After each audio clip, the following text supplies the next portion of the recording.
Boise, Idaho, and in honor of Banned Book Week, I've chosen to talk to you about the immortal life of Henrietta Lacks.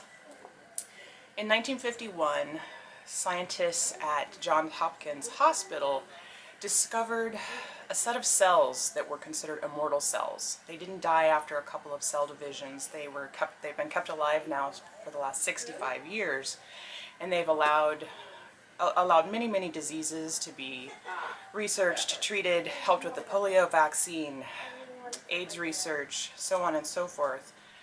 Those cells came from a cervical scraping from a black woman who was dying of cervical cancer at age 31, and these cells have lived on.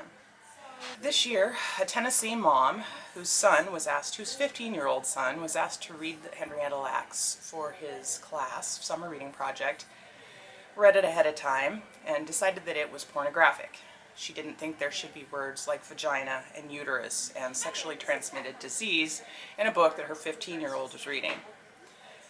His assignment was changed, and he was given something else to read, but she felt that it was too pornographic for any 15-year-old to read. Yes, this book is disturbing, but it's disturbing because a 30-year-old black woman who was poor, rural, died of a disease that today, many people survive. Her family was never told or given any credit or any compensation for her cells that have allowed scientists to study so many things. This family could have benefited from even just the research that was done, but not knowing about it and not knowing about the compensation that they should have gotten, they have been in very poor health themselves.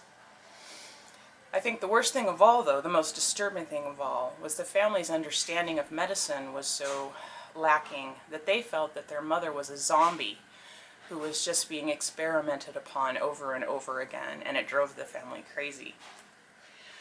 When the author got a hold of members of Henrietta's family, she took her daughter, Deborah, Henrietta's daughter, Deborah, to a lab where some of Henrietta's cells, which is called the Hella line of cells, were, so that Deborah could meet her mom. She was an infant when her mother died. And this is a little bit from that scene. The doctor reached into the freezer behind him, grabbed another vial of Hella cells, and held it out to Deborah, his eyes soft. She stood, stunned for a moment, staring into his outstretched hand, then grabbed the vial and began rubbing it fast between her palms, like she was warming herself in winter. "She's cold," Deborah said, cupping her hands and blowing onto the vial. The doctor motioned for us to follow him to the incubators where he warmed the cells, but Deborah didn't move.